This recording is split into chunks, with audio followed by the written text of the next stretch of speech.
In a surprising development that surprised many longtime royal watchers, King Charles III has made a clear statement about the monarchy's direction by openly welcoming family members, previously expected to remain sidelined.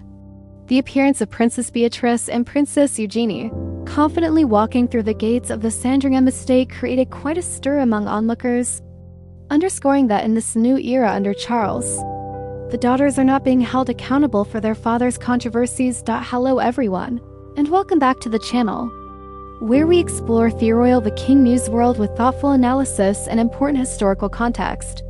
Before we get into the details of this year's touching holiday reunion and its implications for the future of the House of Windsor, please consider subscribing and turning on notifications. Your support helps us keep delivering in-depth coverage, and we genuinely appreciate being part of this wonderful community of royal followers. The traditional Christmas gathering at Sandringham has long served as a key indicator of who's currently favored within the royal family. This custom, spanning many decades, offers a rare glimpse into the Windsor's private world as they head to the morning service at St. Mary Magdalene Church.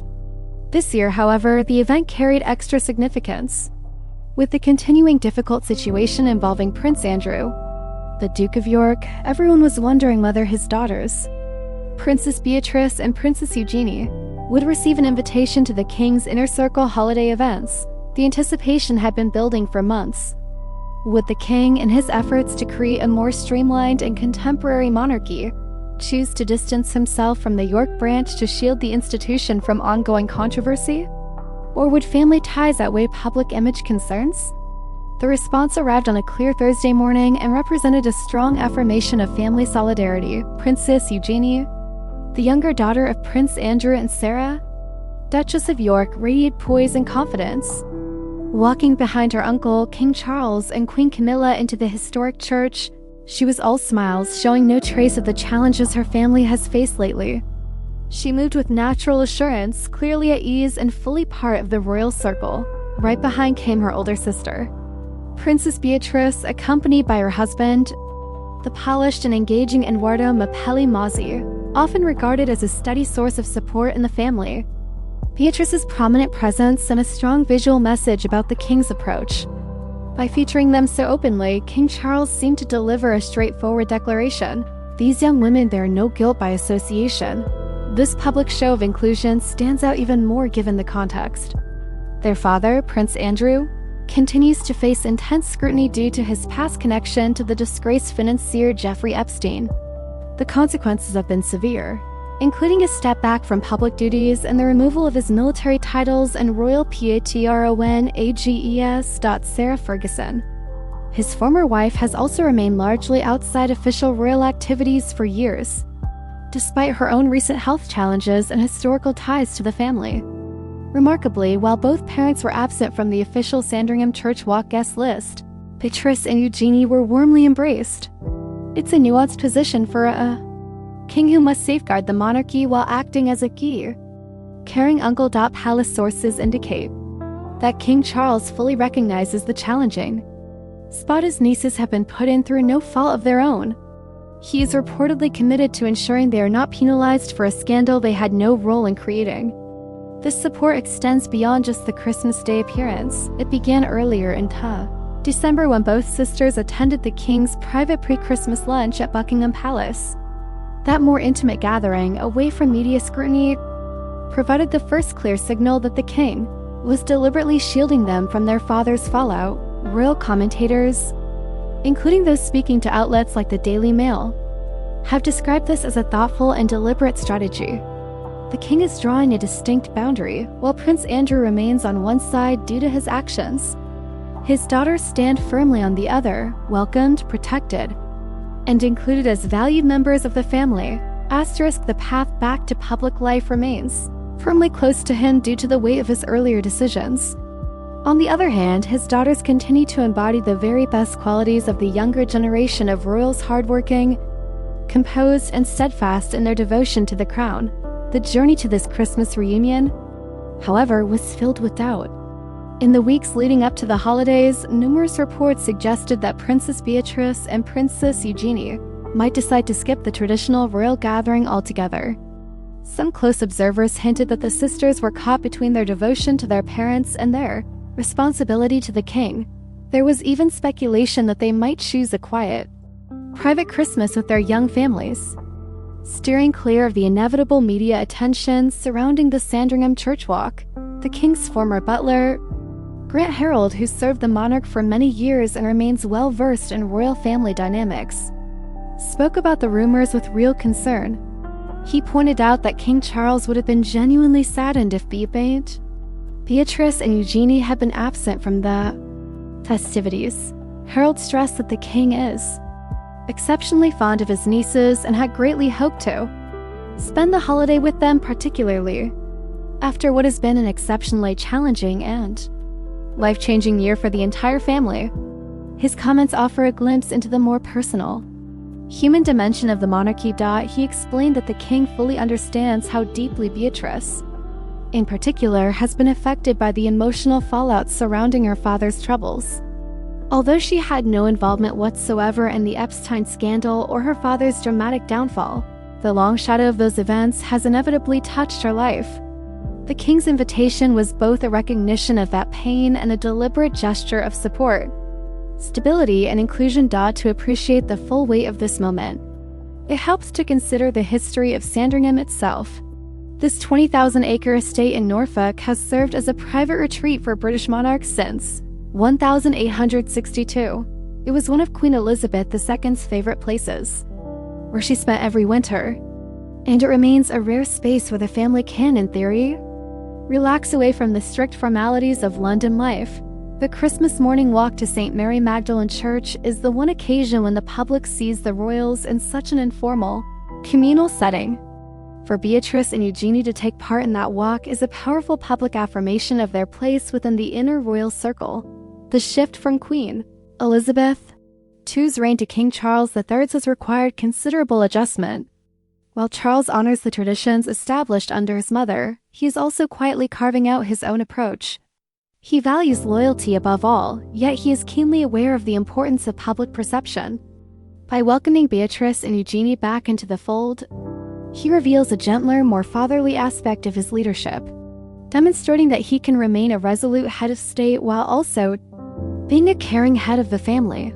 The crisis surrounding Prince Andrew has arguably posed the greatest reputational threat to the monarchy in recent decades. His disastrous 2019 Newsnight interview, meant to clear his name, instead became one of the most damaging public relations failures in royal history.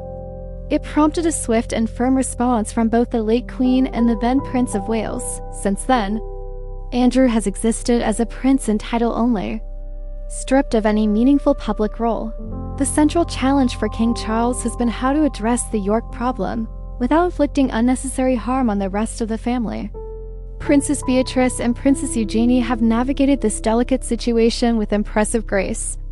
They have consistently avoided public comment on their father's circumstances, instead channeling their energy into their charitable endeavors, professional lives, and roles as wives and mothers.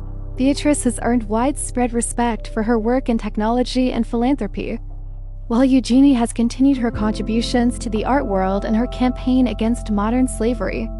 Their dignified restraint and dedication to their own paths have won them considerable admiration from the British public. The presence of Edoardo Mapelli Muzzi beside Beatrice brings an additional sense of modern stability to the York line. Since their 2020 marriage, Edo has become a familiar and well-regarded figure within the royal family. He offers Beatrice a solid foundation of support, and his attendance at Sandringham underscores the idea that the younger generation is forging a future distinct from the controversies of the past. Likewise, Eugenie's husband, Jack Brooksbank, though not always as prominent in every public appearance, remains a vital part of their family unit. Together, these two couples represent a contemporary, professional, and controversy-free evolution of the York legacy. The king clearly recognizes this. In his nieces, he sees an opportunity to preserve a connection to his brother while firmly distancing himself from Andrew's past actions.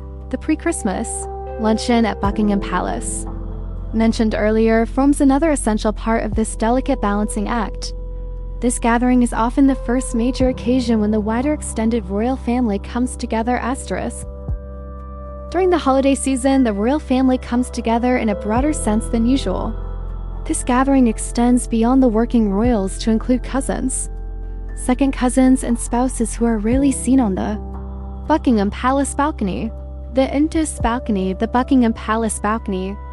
Fact that Princesses Beatrice and Eugenie were invited both to the traditional pre-Christmas lunch and to the more private Sandringham celebration signals a deliberate and sustained effort by King Charles to keep them closely connected to the family core.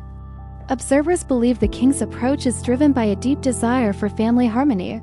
The death of Queen Elizabeth II represented a devastating loss for the entire family, leaving Charles as its patriarch. He understands well the biblical warning that a house divided against itself cannot stand.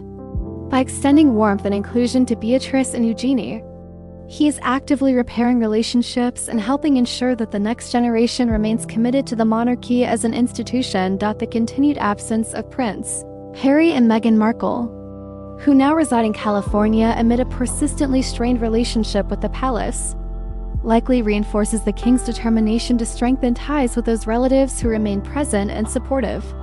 In the high-stakes world of public relations, the fear of guilt by association remains very real. For many years, there was a genuine risk that any action taken by Beatrice or Eugenie would be interpreted through the lens of their father's scandals. Public appearances prompted questions about Prince Andrew.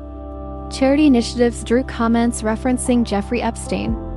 By prominently including them in the heart of the royal Christmas traditions, King Charles is effectively breaking that negative association. He is signaling clearly to the public, "These are my nieces. They belong to my family.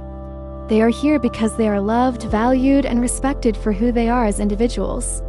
This approach appears to be succeeding. Public response to the sisters' presence at Sandringham has been predominantly warm and supportive.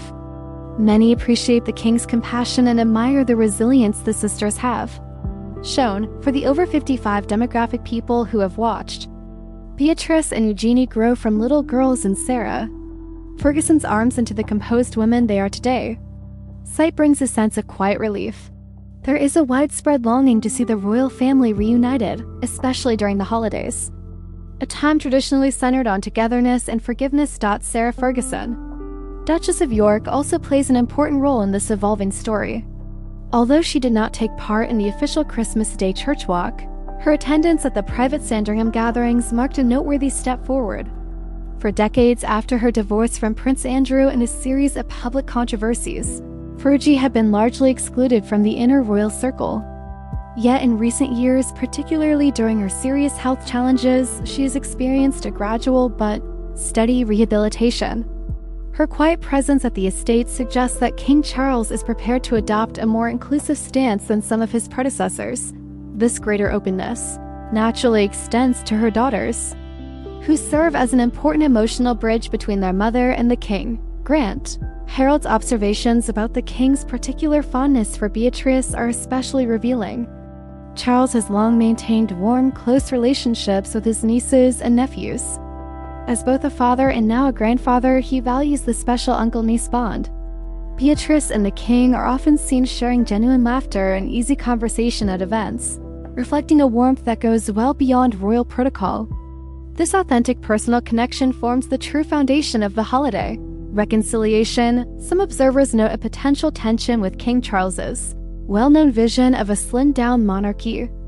Including non-working royals so visibly might seem inconsistent with that goal. However, a clear distinction exists. Working royals receive public funding and perform official duties, whereas family members can participate in traditional private gatherings without carrying official responsibilities. Beatrice and Eugenie maintain independent careers, receive no money from the sovereign grant, and undertake no official engagements on behalf of the king. This arrangement enables Charles to operate a lean official monarchy while still nurturing a strong, supportive, and emotionally rich family life. When we watch footage of the sisters at Sandringham, we witness more than a seasonal custom. We see a skillful example of royal crisis management and a deeply human gesture of familial compassion. The king has deftly transformed a potentially difficult situation into a powerful display of unity. He has demonstrated that the monarchy can also be a place of healing and that family bonds can weather even the fiercest storms. Looking ahead, these developments carry significant implications. As King Charles and Queen Camilla continue to establish themselves in their roles, the support of the younger generation will prove essential. While the Prince and Princess of Wales remain the central focus of the monarchy's future, the presence of cousins such as Beatrice and Eugenie adds valuable depth, continuity, and breadth to the royal family. They represent the wider circle of connection that helps sustain the institution over time. Asterisk family that has long been integral to the royal the king. News identity. For Beatrice and Eugenie, this Christmas probably represented a significant milestone. After years of dealing with the consequences of their father's actions, they were at last able to appear in the public eye without the burden of controversy hanging over them. They were acknowledged, embraced, and honored. This reflects their own resilience and the king's guidance in achieving this outcome. As we consider these developments, it's crucial to keep in mind the personal aspects beneath the crowns, estates, and age-old customs. These are individuals managing intricate family relationships amid extraordinary levels of public attention. The king's choice to involve his nieces was a decision guided by both emotion and strategy. It safeguarded the monarchy while respecting familial bonds. So, what do you think about this, dear audience? Do you feel King Charles was correct in featuring Beatrice and Eugenie so prominently in the holiday events? Do you see this as the start of a fresh phase for the York sisters, or will their father's history continue to linger? We'd appreciate your views in the comments section below. Your contributions always enrich our conversations.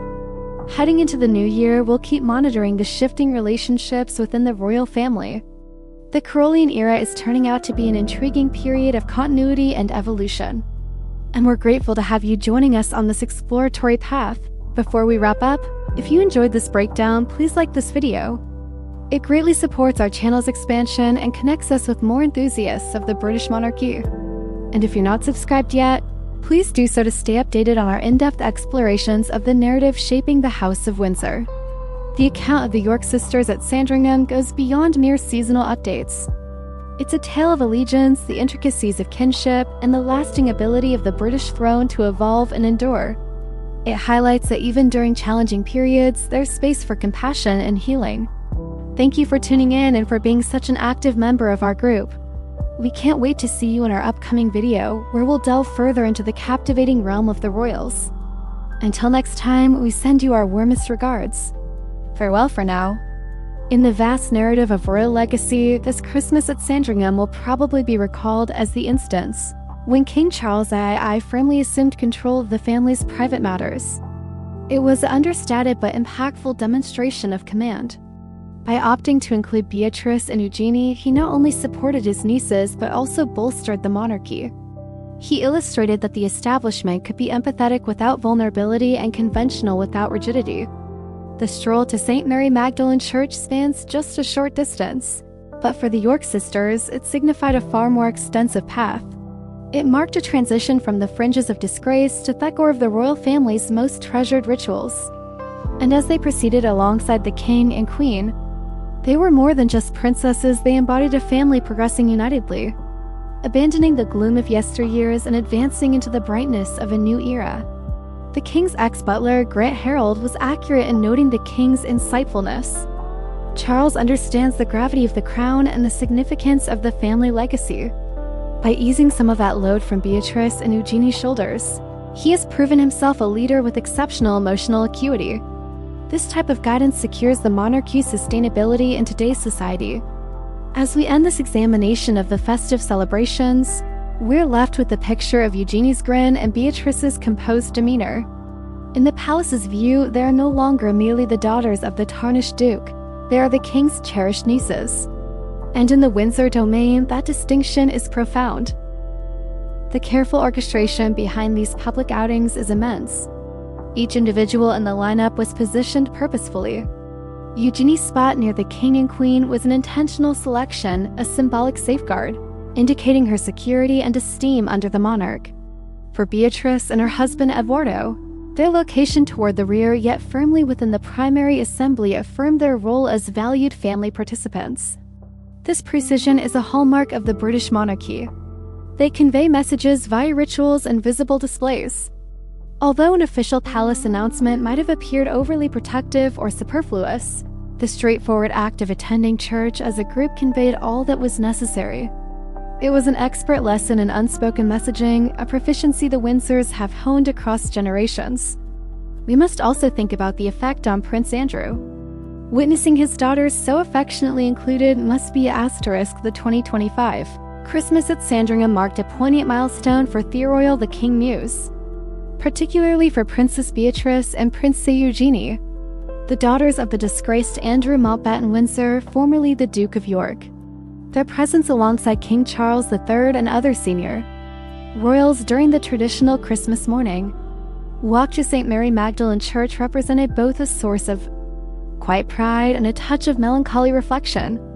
While their father remains firmly excluded from public royal life, the sisters continue to thrive within the family's embrace, perhaps the most favorable arrangement possible under the circumstances. This allows Andrew to step further into the shadows, secure in the knowledge that his daughters hold a respected and stable position in the royal fold, and that the York name endures with dignity through Beatrice and Eugenie. Royal the King public's role in this dynamic deserves recognition too. Crowds gathered at Sandringham primarily to catch a glimpse of the king, but they also came to see the royal family as a unit. The warm reception given to the York sisters by well-wishers lining the path sent a strong signal. The public appears ready to separate the daughters from their father's controversies. There's a long-standing sense of fairness among the British people, a conviction that individuals should be assessed on their own character and actions. Beatrice and Eugenie have consistently demonstrated poise, dedication, and grace, and the crowd's positive response reflected that approval. Thank you for joining us as we bring you the complete story. We truly appreciate your ongoing support for our channel. Our team remains committed to delivering the most thorough, balanced, and respectful coverage of royal affairs on YouTube. If you enjoyed this video, please give it a like and consider subscribing to become part of our expanding community of royal enthusiasts. Your involvement is what keeps this channel thriving. We hope you found this in-depth exploration of the York sisters' holiday reunion meaningful. It's a touching reminder of the themes of family reconciliation, forgiveness, and the lasting strength of long-standing traditions. We're excited to share more stories like this with you moving forward. Until our next update, take good care. In the royal world, appearances can often be more complex than they first seem. Yet sometimes a smile is genuinely just a smile, and a walk to church is simply that, a walk to church. For Princess Beatrice and Princess Eugenie this Christmas, it represented something deeper, a true return home. And for King Charles, it offered an opportunity to step up as the supportive uncle his nieces truly needed. A modest gesture, perhaps, but one carrying significant weight and implications. Thank you for spending this time with us today. We value your interaction and your deep interest in royal history. We'll return shortly with another in-depth update. Looking ahead, speculation persists about whether the sisters might eventually assume more official duties. The modern, streamlined monarchy under King Charles has emphasized fewer working royals. Yet recent health challenges affecting both the King and the Princess of Wales have underscored the value of having reliable family members available to support engagements when needed.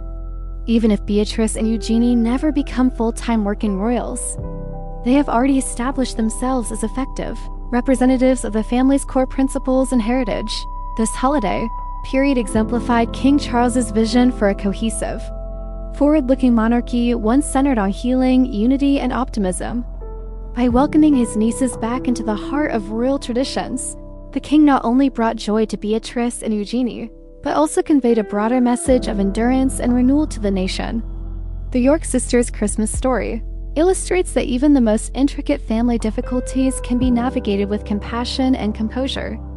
It reaffirms that the royal family, despite its distinct pressures, remains fundamentally a family, one that cherishes its members and strives to safeguard them. Under King Charles III's guidance, the House of Windsor is adapting to a new chapter with integrity and warmth.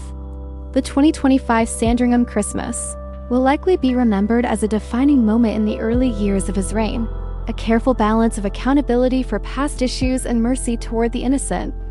The sight of Beatrice and Eugenie walking confidently, smiling, and fully part of the day's events will endure as a powerful symbol of reconciliation, adaptation, and compassionate leadership.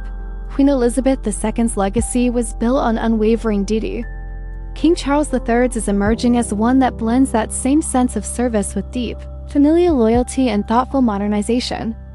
By shielding his nieces, he safeguards the monarchy's continuity, preparing the next generation to contribute in whatever ways the future requires. As the sun sets on another Norfolk Christmas and the season winds down, the echoes of this year's Sandringham Walk linger, echoes of a family drawing closer together. A difficult chapter handled with care and a monarchy stepping confidently into tomorrow. The York sisters have found their place in the spotlight once more, and the king has charted a path forward with elegance. What lies ahead for Beatrice and Eugenie in the coming year? Might they step into more visible responsibilities, or will they continue offering steadfast support from a quieter position? The possibilities feel as expansive as the Sandringham grounds themselves. Whatever unfolds, the royal story will keep evolving, and we'll be following every development.